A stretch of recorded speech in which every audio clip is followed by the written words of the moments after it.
Hey, welcome to video number 34 of Walker This Way with Hazel Walker, the queen of all things. B&I. Queen of all things, B&I. I am Mark Simmons. And Hazel, you know, I've been running reports lately and looking at average value of referrals. And I've noticed that it's ranged from the lowest being $100 in one chapter, the average value of a referral, to as high as $3,000 in another chapter, their average value of a referral. What's the difference? What's going on? Well, first off, is everybody turning in their thank you for closed business? So if they're not turning in their thank you for closed business, there's no money to attach to the referral, right? So now I've got a whole bunch of paper that lowers the value of the referral. So it could be that they're not turning in their thank you for closed business. It could be that they're not doing much business because they're not building relationships. But it almost always is they're passing paper and leads, which are not really referrals.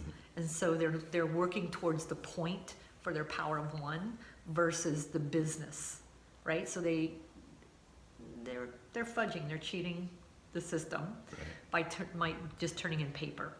And I was recently at a meeting where the value was very, very low. And part of that conversation I had with them was that some of the trades and some of the professionals weren't turning in the thank yous for closed business. So that was keeping it really low. And then I had another chapter that was like lots of money, but lots of referrals. So their average value, while I thought it was going to be a lot higher, turned out to be very, very low because theirs was just paper. Right.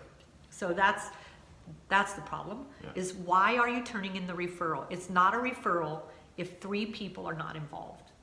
You, me, and the person we're referring.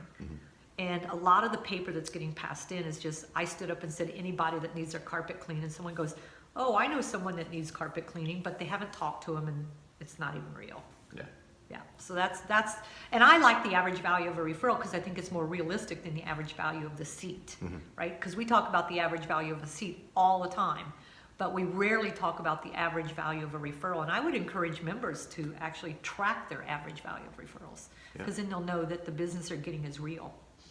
If I belonged to a chapter that was only doing $100 or $200, I would have to reconsider whether or not this is the right place for me because am I getting any business out of it? Right.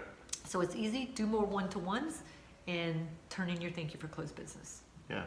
So how do you figure out your average value of referral? Take your total closed business for either the year or the month, divide it by your total referrals. There's your total average referral. Yep, average value of the referral. And I would think for the education coordinators, this makes an amazing education moment on what is referral versus a lead. Yep, absolutely. And if I walk into a chapter and I do the math, because it's on, you know, it's all public. Right. And I do the math and I see it's a really low average value per referral, I'm probably not going to apply to that chapter. I'm going to go look for one that's got a better value. Yeah, so it's an opportunity to fill the empty seats in your chapter. Absolutely. Get it done.